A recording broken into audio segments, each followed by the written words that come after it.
Hello everyone, today is 19th of October and welcome to the analysis of the Hindu newspaper. Now guys, first of all let's have a look on today's GS folder. So here we will take a article from the Live Mint newspaper where they have depicted the source of the political party's funding. Guys, this particular thing can be highly utilizable in your GS paper number 2. So therefore, we'll be taking it up. Now guys, it has been said that according to the report by the Association for the Democratic Reforms, the total money that has been received by the political funding, the major share has been contributed by the corporate sector. And guys, majority of the money of the corporate sector has come via the electoral trusts. Now, these electoral trusts are an important component of our GS paper number 2. Guys, these are the not for profit companies which have been established in sync of the section 29A of the Representation of People Act 1951.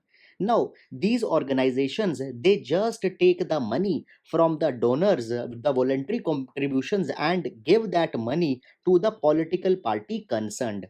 These electoral trusts are very much important because they maintain a kind of an anonymity and avoid the dislikes of the political party. For example, guys, if directly the money is being given, all the political parties will know that who had given the money. But when money comes via the electoral trust, a kind of an anonymity is maintained, and this particular thing avoids the problem of the partisanship. So guys, this is basically the entire issue. So 69.9% of the money has come via the electoral trust. And guys, into this particular direction, the electoral trust of the Tata group has contributed to the maximum amount of money. Now guys, when we are talking about the electoral trust, one particular thing with respect to the exam you need to keep it in mind, that they cannot accept money into the form of cash. Any foreign contribution they cannot accept. They cannot accept money from the government company as well as from the non citizens. So these are the ways where ET cannot accept the money. However, you need not to see that how much money went to which political party, just the broad trends we need to see. Guys, just to paraphrase it again, out of total political funding in 2018 and 19, the five national parties have received 92% of the funding via the corporates, and within this particular funding, the major part have come via the electoral trust. So, guys, that's it. We can well utilize it, and now we'll move to the newspaper analysis. Now, guys, first of all, let's take the overview of the entire newspaper first. Guys, please join our Telegram group to download the everyday PDF of the notes, as well as you can also download the infographics that we use in our video into the PDF from our Telegram group. The link has been given into the description. Now, guys, the first news here we can take is with respect to the 15th Finance Commission recommendations onto the GST compensation. So, we'll be seeing it. Guys, here just a brief reference. India, it is being said that has passed the peak of the COVID-19 cases, and now India will be going towards a decline. Now, guys, the Department of Science and Technology had further said that around the February, India might be receiving its minimal number of cases. It had not talked anything about the festival spikes or the spikes which will be coming into the winters. So that's it. Then, guys, here we can see that the health minister had talked that Kerala right now is seeing the rising number of cases. It is because the negligence that they had shown during their festival week of the Onam. And because of this particular thing, though Kerala had contained the virus into their early stages, but now they are suffering that particular toll. And India now need to be very careful because the festival season is approaching into the near future. Then, guys, here, guys, just you can see that how the social distancing norms are being thrown into the trash, and how people are have collected. Now, guys, any of the political party into the Bihar is not showing any regard. Now, the reason for this particular thing could be this, that guys, in India always politics have been connected with the strength, and guys, more the number of people, more the strength will be seen. So therefore no regard for such thing is there. Then, guys, this particular news, it talks about the recent finding over the skinks. So with respect to the ecology, we'll be seeing this thing. Then, guys, moving forward into the city section, the regional news, etc., and the regional COVID-19 cases had been mentioned, not important for our exam. After that, guys, we reach to the editorial page. This particular editorial talks about the GST controversy that is going into the states. Guys, just 2 3 days back, we had seen this entire controversy. Moreover, I think 8 to 10 times we had seen this particular issue. Then, guys, just talk about the role of the governor, how the BJP government is using the governor position into the non-BJP state. Guys, some political inclination has been there into this article. Moreover, the article is very generalistic. Then, guys, this article talks about the NGT's 10-year journey. So, guys, now the 10 years of NGT has been completed. Very important this year. Then, guys, after this particular thing, today we will be taking one article from the Indian Express also, where the idea of originalism has been mentioned. So, with respect to our exam, this could be very important article. Then, guys, moving forward, this particular article talks about the judicial impropriety. So, we'll be seeing this thing. Then, guys, this article talks about the police reform. We'll see this thing. After that, guys, moving forward. So, here one article with respect to the judicial reform has again been mentioned, so we'll be taking this also. After that, guys, we can see right now that into the rush of immunity, many ayurvedic supplements are being preferred by the people, which happens to be untested and might have certain implications. So, guys, just a very kind of a generalistic thing has been provided here, that such notions should needed to be dispelled by the government. After that, guys, moving forward, the showcase page, not important for our exam. Then, guys, we reach to the world's page. Now here we can see that the China has passed a new law to safeguard their national security and sensitive technology. Then, guys, the Iran embargo has been mentioned. We'll be seeing this thing. Guys, here you can see that the Israel and Bahrain, they will be formally starting their diplomatic ties. Just a few days back, we had seen in our newspaper analysis that the Abraham Accords have been signed between the Israel, UAE, and Bahrain, by which the Israel is starting their diplomatic relations with the Bahrain along with the UAE. So, guys, the formal inauguration will be taking place here. Then, guys, today, as it is Monday, there is no business page, money wise page. It talks about the investing advice and all such kind of things. Then, guys, this is the sports page. IPL related news has been carried here. So, guys, that's all for today's newspaper. And now let's take the newspaper analysis in detail. Now, guys, taking up the first news. First of all, this news is important for GS paper number 2, where the topic of the devolution of funds have been talked about, as well as for GS paper number 3, the public finance. So, this particular news pertains to the recent observation made by the 15th Finance Commission. Now, guys, before taking it up, some background. Under Article number 280, President have been given a responsibility that he will constitute a finance commission which will determine the formula by which the money will be distributed between the union government and the state government. So, guys, the taxes which the union government is collecting, they have to be distributed onto the basis of formula given by the finance commission. Now the latest is the 15th finance commission which is being constituted. Now, guys, the 15th Finance Commission had said that the GST compensation cess, which was originally to be operational till July 2022, it will be extended to the 2025-2026. Now, guys, this particular extension is being made because we had seen that this particular year there is a huge shortfall into the GST collection onto the account of lockdown, and because of that particular thing, it has been said that nearly 3 lakh crore rupees shortfall is there. Now, guys, this particular money has to be given to the states, and for that particular thing, it has been now said that for the time being, states can take the loan, and that particular loan eventually will be fulfilled from the GST compensation cess, and therefore for 3 years extra this particular cess is being extended, so that the money which is being taken right now for the loan, that money could be repaid by this particular thing. Now, guys, this is one observation. Other thing which has been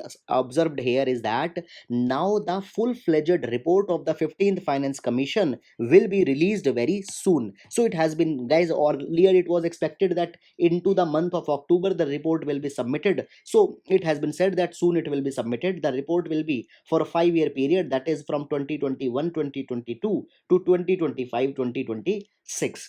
Guys, already keep in mind that the one provisional report of the 15th Finance Commission has already been submitted for the 1 year interim period, and now the final report will be submitted very soon. So, guys, that's all into this particular direction along with the background, and now we'll move to the next news. Now guys, this particular news pertains to our GS paper number 3 ecology, as well as it can also be important for the prelims section. Now guys, here the skinks have been mentioned.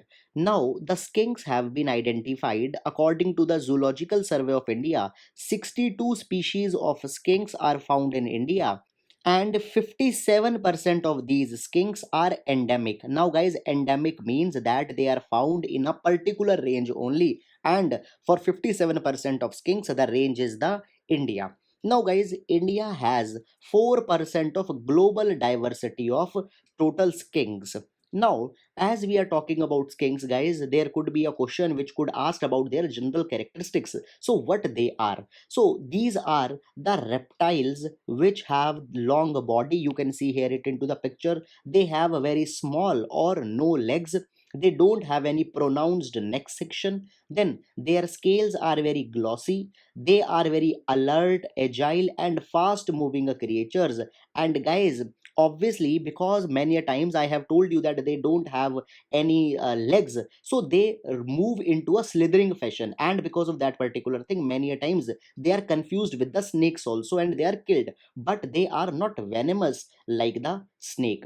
So guys, these are the skinks. Now long these skinks have been ignored, and guys, their counterpart reptiles such as snakes etc have been given much more attention. But now the Zoological Survey of India had compiled their observation and had published it into a publication. Now guys, these skinks are found throughout in our country from Himalaya up till the Tamil Nadu coastal region. Now guys, along with the Zoological Survey of India, this species publication in this participation has been given by the Bombay Natural History Society, Indian Institute of Sciences, the Wildlife Institute of India, as well as Salim Ali Center for Ornithology and Natural History. Now guys, we don't need to go into such teeny tiny things, but guys, with respect to the skinks, their ecological attributes, please keep it in mind, because UPSC has asked such type of questions. So that's it. Now we'll move to the next article. Now, guys, this particular article I had taken from the Indian Express newspaper, and it is very important with respect to our GS paper number 2. It has mentioned certain constitutional ideas, and a topic has been given in GS2, that is the comparison of Indian constitution with the other constitutions. So, there, this topic will be highly relevant. Now, guys, before going into the article, I will tell you the background of this thing. See what has happened into the USA recently. The Ruth Ginsburg, or RBG, who was very popular US Supreme Court justice, she had died, and as she had died, she has to be replaced. Now guys, for her replacement, now new judges are being explored. Now guys, even before that particular thing, see, the United States Supreme Court, it has 9 judges, and these 9 judges are divided in two ideological blocks, that is the progressive judges and the conservative judges. Now guys, progressive judges are those which propagate more social reform, they propagate more liberal values etc, whereas the conservative judge, they are more in upholding the status quo. Now we know that the presently Donald Trump is the president of the USA, and the Donald Trump belongs to the Republican political party. These Republicans have always wanted that more conservative judges needed to be there. And now, before the presidential election, the Republicans want that this position which has been emptied, it should be filled by a conservative judge. So the replacement has been identified, and guys, the name of a judge, Amy Barrett, has came out. Now the Amy Barrett, the judge, she is being in much of the news because the idea of originalism that she had given. Now guys, the entire pulse of this particular article is this originalism, what it is. So originalism, it is a kind of an extreme conservative viewpoint, where she believes that the constitution just needs to be interpreted text by text. According to her, text is the law. We don't need to see that what would have been the intention of the constitution makers, just the literal meaning we need to read, and on to the basis of that particular literal meaning we need to provide our judgment. Guys, this particular thing goes opposite to the theory of the modernism or the theory of the living constitution. We have read often into our polity that article number 368 provides the constitution to be an evolving document. It is subject to amendment. We can change that particular thing. But guys, the originalism says that nothing change is desired, no interpretation is desired, no your subjective assessment is required. Just read the provision and implement that it. Moreover, originalism also means that, guys, process is more important and not the intentions. Further, originalism can also mean that, guys, judiciary should not go actively into the judicial activism. Many a times we had seen that judiciary had basically in Indian context, if I tell you, have overly interpreted article number 21 and many rights it has given by virtue of article 21 because they interpret it in their own light. Now originalism goes against this particular kind of thing. They say that judiciary should be very much restrained. If any social law has to come, that social change will come by the law which will be made by the legislator. So guys, this particular is the idea of the originalism. Now this particular thing is very much important because, guys, this particular legal philosophy will be reflected when the judges will make their judgment. And guys, it will have huge impact on various issues. For example, the gun control, whether it should be applied, the issues of abortion, immigration, all such kind of thing. Now guys, it has been said that into the present time, is originalism relevant or not? Now many people had said that it is not at all relevant because the US Constitution, if we talk, it was written in 1787 after the American Revolution, and at that point of time society was very much different. Now the society has changed a lot, and into these 200 and more years, whatever reforms have been carried, it is an attempt to take away all those social reforms, and guys, they are just replacing it with the foregone era. So into this particular thing, a huge debate has been aroused into the USA, and in India also it could be highly important. There could be a question, or as a reference into the judiciary, we can refer this particular expression. So that's it. Now we'll be taking the next article. Now guys, this particular article, it is talking about the National Green Tribunal, and it is very important for our GS paper number 2 as well as GS paper number 3. This year, guys, National Green Tribunal has completed a 10 year, and whenever there's a 10-year anniversary or any such kind of thing, the questions has been asked into the UPSC. So please be very much careful. Now this particular article is talking about the journey and the gains which have been made by the NGT. First of all, guys, before going into the article, let's see the background. So National Green Tribunal, it is a statutory body. Statutory body means that it has been made by the law of a parliament.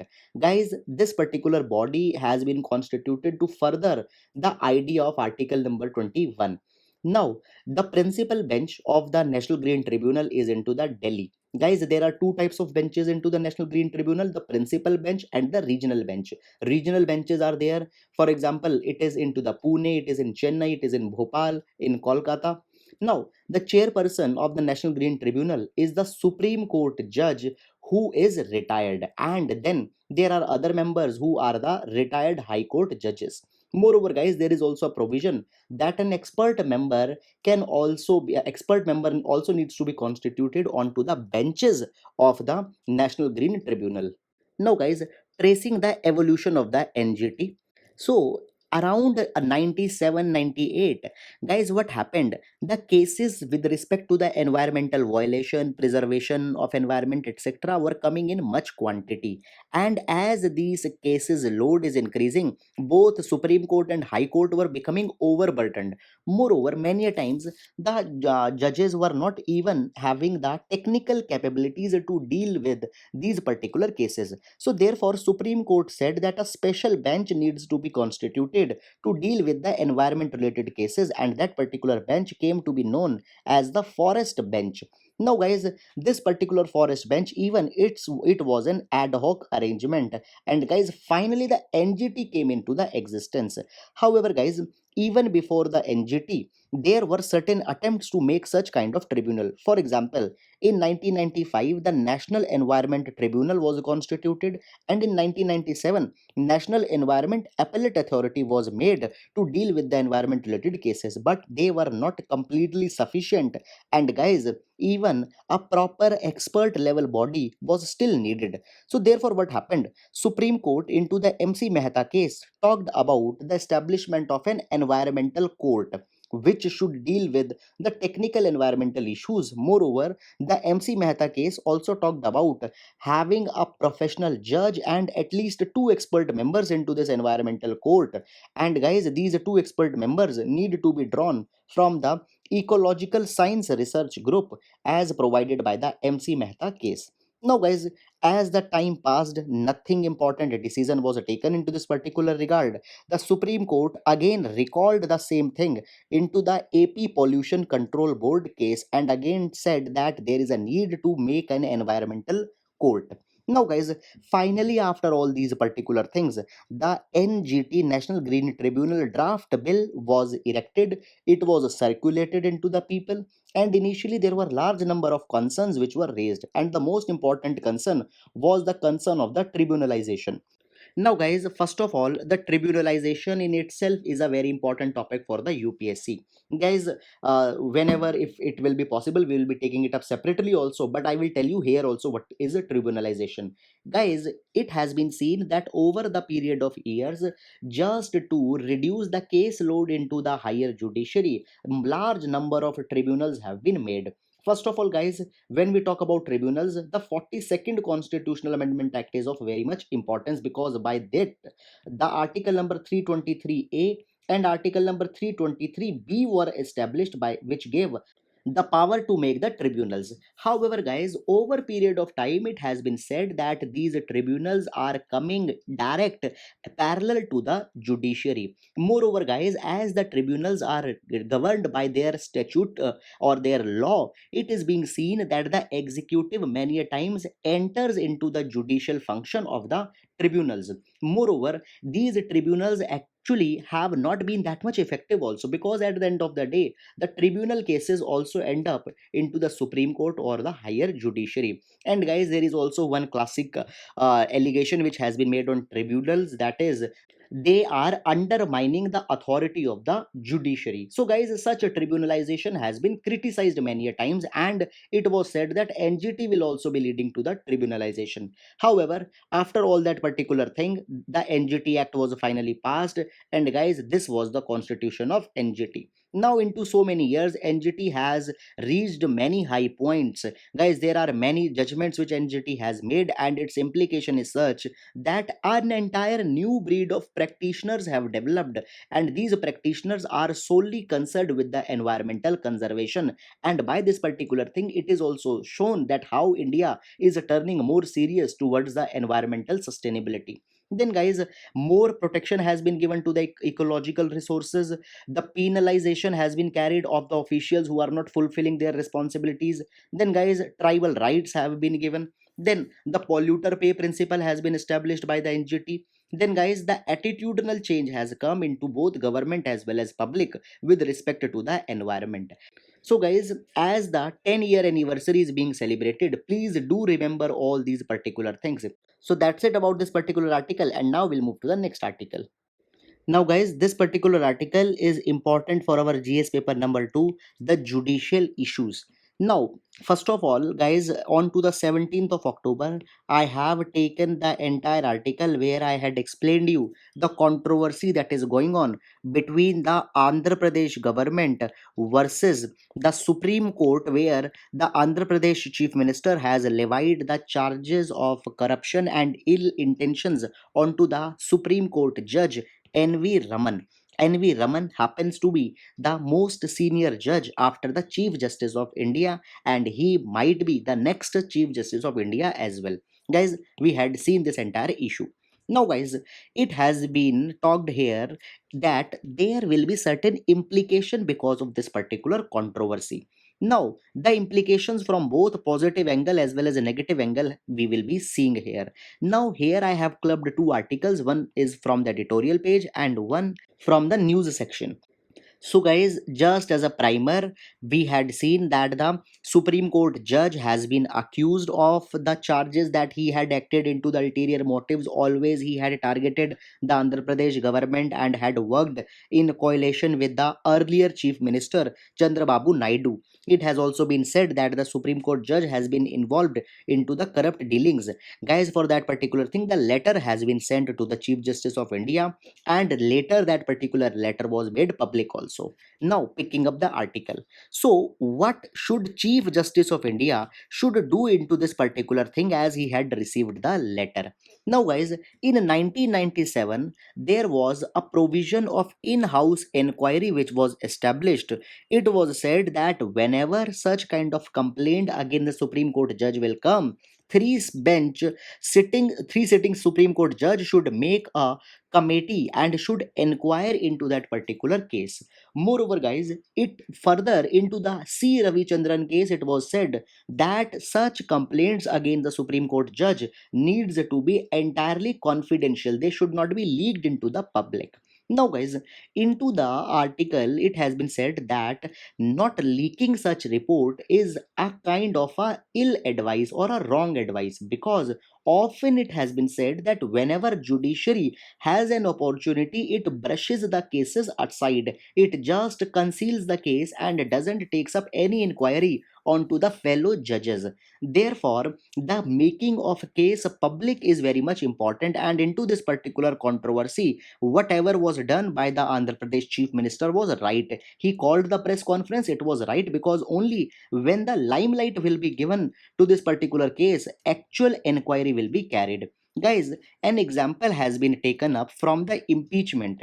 It has been said that to carry the Supreme Court judge's impeachment, there needs to be two ground. One is that there needs to be a solid evidence, a documentary evidence, and second, the basically corruption charge needs to be a public scandal also. Now it has been often seen that the MPs, they don't impeach the Supreme Court judge, or they basically don't raise the motion for the impeachment if any case has not received the enough of the limelight into the media. So always, if media glare is not there, no inquiry onto the conduct happens. Therefore, this particular case needs to be into the spotlight. It should receive the media highlight. The notion of scandalism, it has been said that it is old. So guys, under the notion of scandalization, it has been said that if you will criticize the judiciary, it will lead to the scandalization of institution, and it is not good, it is bad. So such kind of thing is wrong. And now into the progressive democracies, everybody needs to be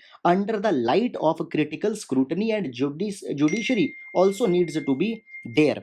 So guys, therefore this particular thing has been said. Now moving forward, now it has been also said that immediately the Chief Justice of India should constitute in-house committee, and such in-house committee for the inquiry need not to be like the Ranjan Gogoi committee. Now guys, Ranjan Gogoi episode, we know that he was the Supreme Court justice, and he was accused of some sexual assault charges. And into that particular thing, the committee was constituted, but that particular manner was very much opaque. Guys, the girl which levied the sexual assault charges, she was not allowed to come to the committee along with the lawyer. The report was not made public. The proceedings were not recorded. Nobody knows that what happened within the committee, and ultimately the Ranjan Gogoi was absolved. It was said that he had not carried the sexual assault. So it has been said that the committee needs to be there, and it needs to be very much credible, very much transparent, and the scandalization also is good. However, guys, from this particular second article, some contrary viewpoints can also be seen, and by this particular viewpoint, our answer will be completed. The contrary viewpoint is that actually confidentiality is a good thing. Fine, confidentiality needs to be there, because judiciary is not like any other institution. Judiciary has been such institution which upholds the faith of the people into the democracy. And if judiciary will also come under such critical scrutiny, people will lose their faith. And this basically such scandalization or such action which has been done by the chief minister to leak the letter to the press, it is a front attack onto the judiciary. So all these particular things have been said. Moreover, guys, some references of the constitutional articles have also been made, that is Article 121 and Article number 211. It has been said that these articles say that Parliament or the state legislature, they cannot discuss the conduct of the judiciary. So the Andhra Pradesh Chief Minister is directly in contravention to the Constitution of India when he made the letter public, or he scandalized this entire issue. So guys, into this particular thing, two viewpoints we had seen. One which is talking about making this particular matter public, other which says about the confidentiality. Now, completely objective viewpoint we can't find, because guys, it is all based on to the arguments that is provided, and obviously in our UPSC exam also we need to provide a critical viewpoint where both sides are to be written. So guys, this is all about this particular matter. However, guys, if you had not seen this 17th of October attachment, please do see it. There also I had discussed certain of the implications. So that's it. And now we'll be moving to the next article. Now guys, this particular article is very generalistic article which is talking about the need of the police reforms, and it will be important under GS paper number 2 under the heading of the police reforms. Now, we had seen into the past that police has been brutal into its conduct.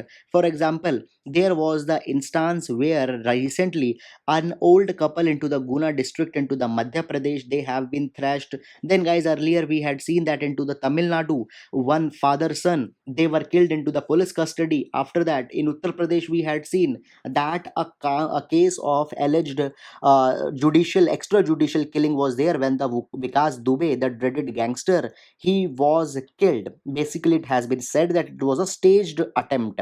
Now, all these things calls that our police forces needs to be reformed now.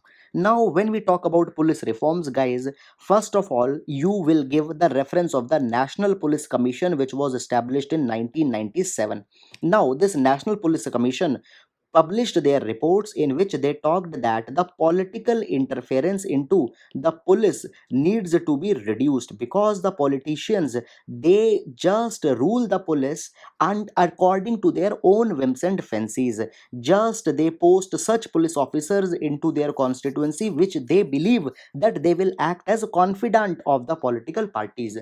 However, so many reports have been published or given to the Ministry of Home Affairs, but nothing substantial has been done. Now, why actually much important things are not being done? There is one logic, because, guys, the police actually is a subject under the state list into the schedule number 7 of the Constitution. Therefore, actually, the center government is not having that powers.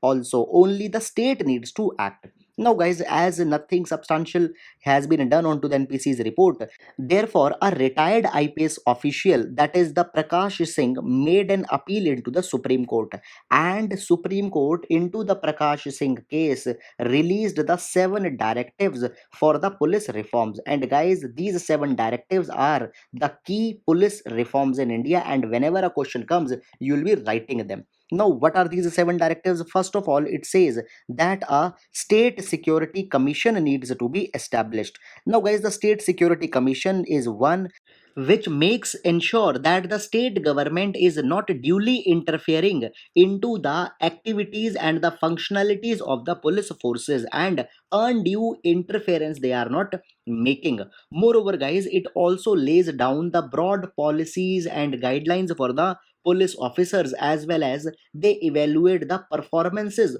of the police officers. Now, guys, when we take the example, then guys, only Andhra Pradesh and Karnataka are the two states which have actually made the recommendations of the State Security Commission binding. Otherwise, guys, they are just recommendatory, and at the end of the day, only the politicians have the control. So, guys, the State Security Commission was there. Further, guys, it has been said that at least 2 year fixed tenure needs to be there for the DGP. This particular thing is because, guys, you need to have some time so that you can know the conditions of a particular region. Now, guys, into this particular direction, still many steps have not been taken. Only 6 states have been there which had actually provided the fixed tenure to the DGP rank officers. Then, guys, the third reform was that there needs to be at least a 2 year term for the SPs and SHOs also. Guys, in this particular direction, nothing important has been done. After that, separate function needs to be there for the investigation and the law and order functions for the police forces. But guys, clearly such kind of separation cannot be seen. Then guys, the next reform which has been provided is that police establishment boards are needed to be there, which can decide onto the matters related to the transfer, posting, promotions, and other aspects of the police officers. Now, this particular thing will bring more objectivity into the functionalities. After that, guys, sixth reform was to establish a police complaint authority at the state and the district level, so that if any police officer is involving into the abuse of power, that particular thing could be checked. Then guys, there was also to be establishment of the National Security Commission at the central level onto the line of the State Security Commission, which was established at the state level. However guys, till now substantial reforms have not been implemented.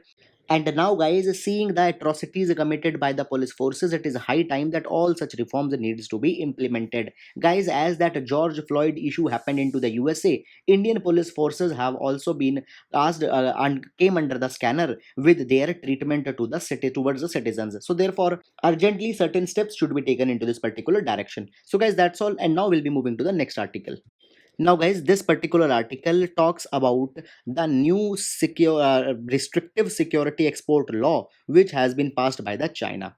Now, guys, China is now involving into the full-fledged tech war with the USA. Now, guys, we know this particular thing. Earlier, also, we had seen many articles that USA is deliberately targeting China on all the possible front. Majorly, USA is fearful of China's increasing tech dominance because, guys, the Huawei, the company of the China, they are on the verge of completing the 5G trials. And guys, the USA is fearful of that particular thing. Now, China has also ruled that they will be taking certain sensitive policies with respect to the tech exports. They say that such kind of exports which are very much sensitive, they will not be made. Moreover, they had also said that they will make an export control list and will provide the items of export which are into the sensitive category, and their export made will be made limited. Further, they have also said that an unreliable entity list will be made, that is those countries which are unreliable, and to them the export will be highly regulated. This particular move, friends, comes against the USA because USA had earlier made an entity list with respect to those countries which are unreliable, and there they had placed the name of the China. So guys, now China is also doing such kind of quid pro quo. However, we don't need to go too much into the details of this particular article. Just you need to keep that China is going to restrict the sensitive exports. So guys, this is all about this particular article, and now we'll move to the next article. Now, guys, this particular article is a brief update with respect to the arm embargo which was imposed onto the Iran. Now, guys, arm embargo meant that Iran can neither export any arms nor it can import any arms. Why? Because, guys, earlier it was accused that Iran is going into the uranium enrichment process. Guys, by this uranium enrichment, it was said that Iran is upgrading uranium to the war grade category. And because of that particular thing, guys, huge sanctions were imposed onto the Iran. Now, in 2015, Iran signed a deal that is the Joint Comprehensive Plan of Action. And under this particular thing, Iran said that they will not carry their uranium enrichment activities. And guys, there it was said that in 2020, the arm embargo of the Iran, it will be taken off. Now, guys, as 2020 had come, the date of October finally came and this embargo had expired. Now, guys, earlier the Donald Trump tried that this particular embargo which is in force, it needs to be extended indefinitely, but that particular motion was not fulfilled. And guys, now for the present time, the embargo has been lifted, and it has been said that Iran can now further move into the military sufficiency of their country. So guys, this is only the brief update into this particular thing. Now, guys, after this particular thing, there is a possibility that USA will make further attempts to again impose this particular embargo onto the Iran. And even if a direct embargo cannot be imposed, USA will be utilizing the path of the secondary sanction. Now guys, what happens into the secondary sanctions? USA might say that the countries, if they import any arms to the Iran, they can't carry their trade with the USA. And by these secondary sanctions, earlier also USA had done whatever the USA wanted. So guys, as the time will unfold, we'll see that where this particular development will be going on. So guys, that's all for this particular article, and with this we culminate the today's newspaper analysis. Guys, I hope you are liking our video, and friends, please attempt the MCQ questions onto our Telegram group, which are given every day from the previous day's coverage. You can attempt these questions into the quiz format, where immediately you will get the right answer as well as the detailed explanation. So guys, that's it. I hope you are liking it. Thank you so much.